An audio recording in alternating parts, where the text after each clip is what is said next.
How's it go, 12s? So today we're just going to go through your cycle test.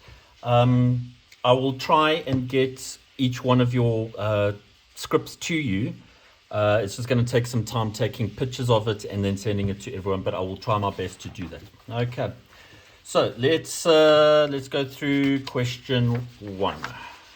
Question 1a. So find the integrals of these following things. So if we have a look here, and now guys, I'm just going to save some space and stuff like that so we don't have to write all over the place.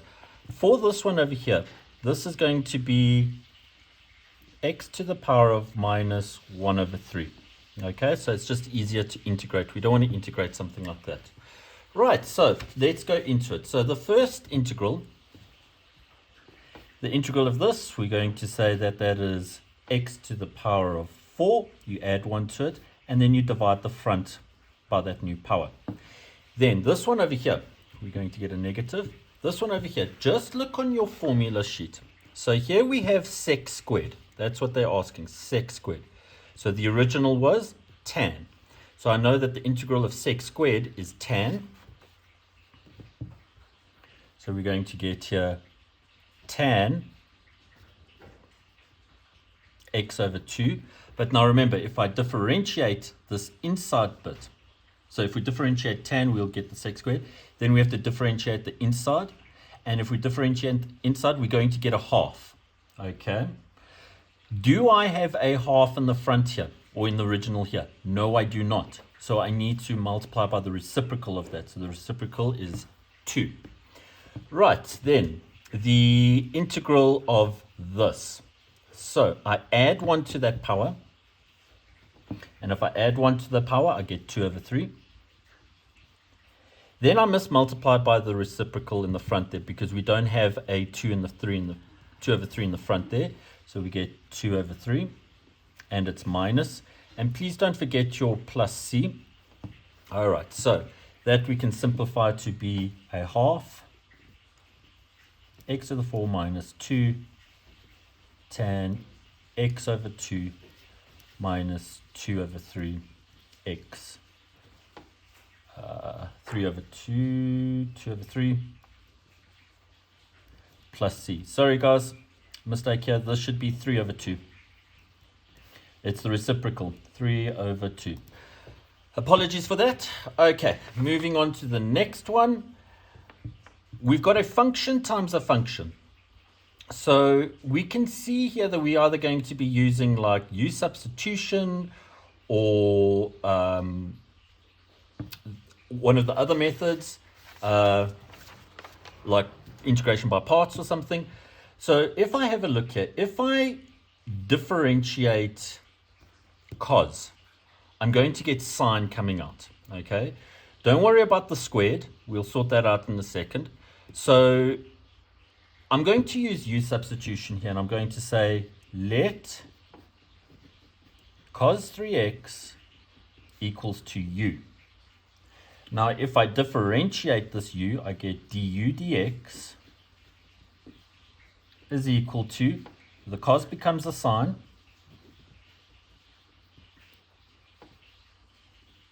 and it's minus sine. Then if I differentiate the inside here, I get a 3. Okay, so that's the derivative of that.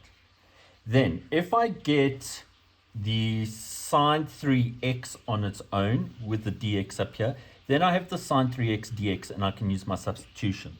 So, I'm going to have to divide 3 by minus 3. So we get du minus 1 over 3 will be equal to sine 3x dx. I just multiplied up the dx there.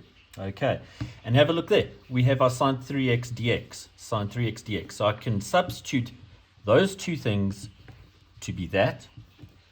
So we get this integral is now going to become the integral. And now you remember what we said cos 3x is. Cos 3x is u. So this becomes u squared. Okay. And then the sine 3x dx becomes this minus 1 over 3 du. Okay, so our integral becomes the integral of, I can just take that to the front, of u squared du. That is a lot easier to integrate than what that was. So if I integrate this, I add 1 to the power, so I get u to the 3, but then I must multiply by the reciprocal of that, so we get minus 1 over 3 times 1 over 3 plus c, okay? And now I'm just going to miss a step, grade 12s. I know that's going to give me minus 1 over 9. And u was cos 3x, so we get cos cubed x plus c. And there's the solution for that one. All right, moving on to question C. Now with this one, we can see that we've got cos 4 theta sine theta. We can't really use substitution here or anything like that because we're not going to get the other one coming out. It's got two different angles, a 4 theta and a 5 theta. So use substitution or by parts is not going to work. So what I'm going to do, if you look on your formula sheet, I'm going to use one of these ones here, okay? And the one that I'm going to use is I'm going to use this one over here, okay? Because if I have a look at the question, I have a sine cos, okay? I know it's written cos sine, but just if you have a look here, we've got a sine cos. The other ones is a sine sine, and they're different angles if you noticed, A and B, sine sine, and the other one is a cos cos. So I'm going to use this one because we have that sine cos combination. So I know that from this formula over here, we are going to get sine 5 theta cos 4 theta, I've just swapped those around, will be equal to a half from this here, grade 12s. I'm just going to use that. So A would come from the sine and the B would come from the cos there, okay? So we're going to get sine, and you can see here it's A plus B, so it's going to be A plus B, so that's 5 theta plus 4 theta, okay? Moving on with the formula, now we've got a plus sine A minus B. So plus sine, our A is 5 theta, minus our B, which is 4 theta. Okay, so we can now simplify this, and this will now change to, I'm going to take the half to the front of the integral of sine 9 theta plus sine theta d theta. Okay, so equals, we've got minus a half. The integral of sine is cos, so we get cos 9 theta. But now remember, if we differentiate this, we'll get the sine, but we'll get a 9 coming out, so I must divide by 9.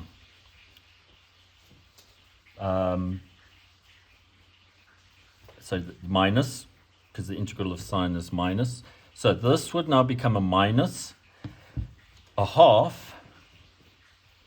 The integral of sine is minus cos, so this would be a cos theta.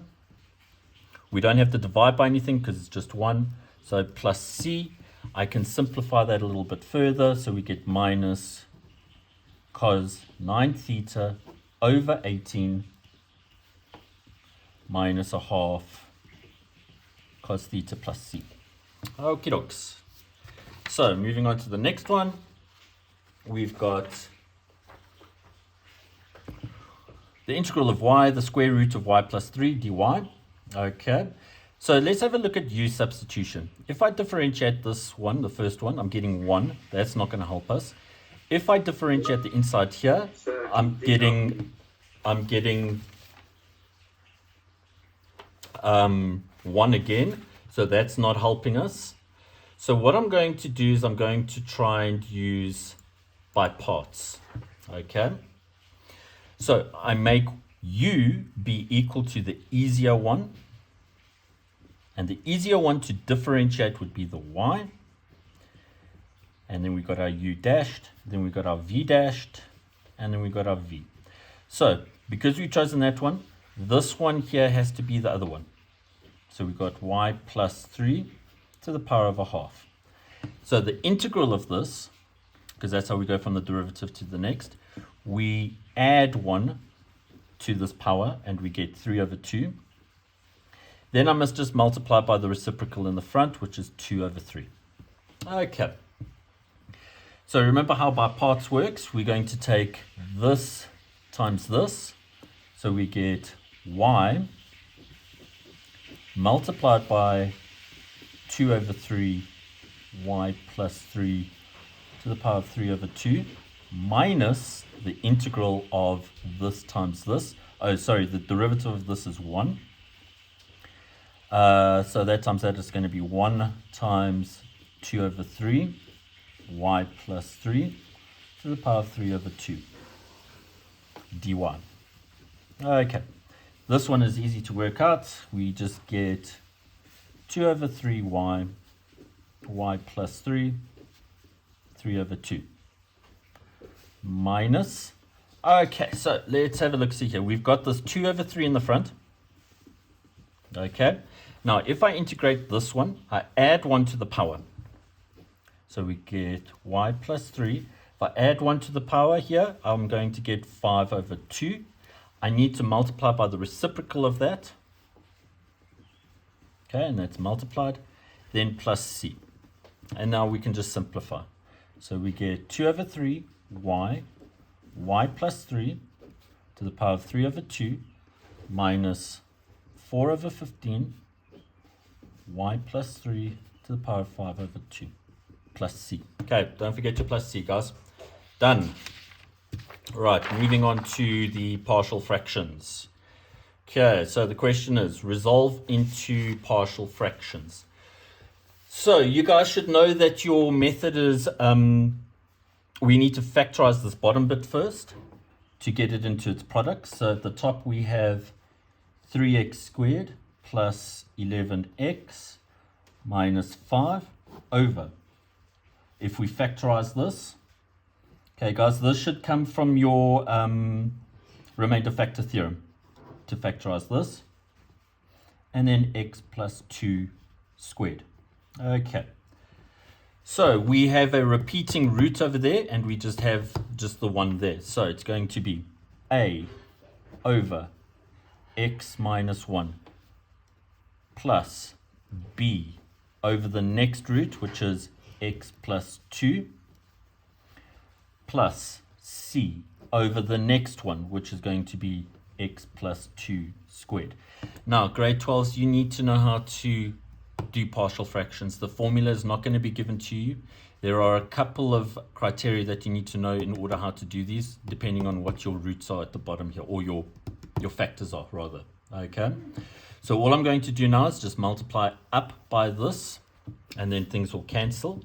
So over here we're left with 3x squared plus 11x minus 5 equals, if I multiply this with this, the x minus 1s will cancel, and you're left with a x plus 2 squared plus multiply this with this, that's going to cancel with one of those, and you're left with b x minus 1 x plus 2 plus c. If I multiply this with this, the x minus 2's will cancel, the whole squared, and we're left with x minus 1. Okay, so what you're going to do now, grade 12s, is you're going to choose values for x that will try and eliminate things on the side here. It'll make your life a lot easier. So you can see here, if I make x 1, this will be 0, this will be 0, and we're just left with this a, and we can solve for that. So if I make x equal to 1, remember to make x1 on this side, get a value, make x1 here, get a value, and then you can solve for a. So you'll get a is equal to 1. Okay, the next value that I'm going to choose is minus 2.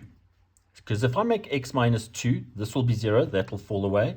If I make x minus 2 over here, that will fall away, and I'm just left with this over here. So if we make x minus 2, remember to put x minus 2 over here as well, and then you can solve. You will get that c is equal to 5. Now, as you can see, we don't have any other values to choose to make zeros over here. So you just choose any other value, and I like to choose 0. Okay. You know what your a is, put it in there. You know what your c is, put it in there, and then make all of your x's 0. And if you do that, you can solve for b, and you should get that b is equal to 2. Okay. Now I know what my partial fractions are. So this 3x squared plus 11x minus 5 over x cubed plus 3x squared minus 4 will be equal to, our a is 1, so that's 1 over x minus 1. Our b is 2, so it's plus 2 over x plus 2 plus this one, so c is 5 over x plus 2 squared. And we've resolved it into partial fractions. The next one, these hence type of questions, they are always, when I say hence, you always got to use the results in your previous question.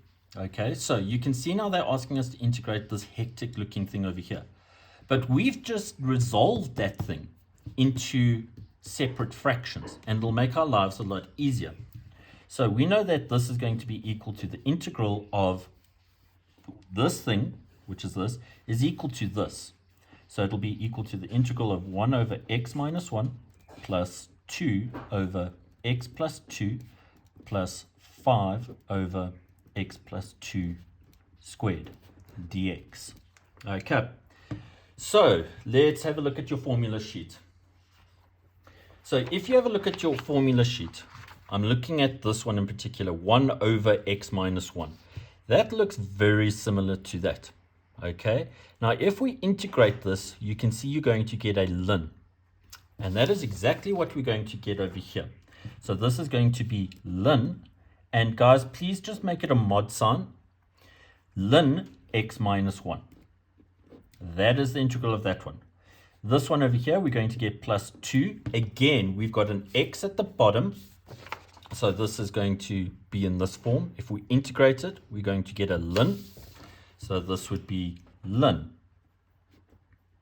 mod x plus 2. Now, you guys are probably thinking, okay, cool. Well, you've done the lns for these ones. I can do the ln for this one as well. No, it doesn't work like that. Because if you have a look here, these ones, if I have to do it like this, put a bracket around them, they've got a power of 1.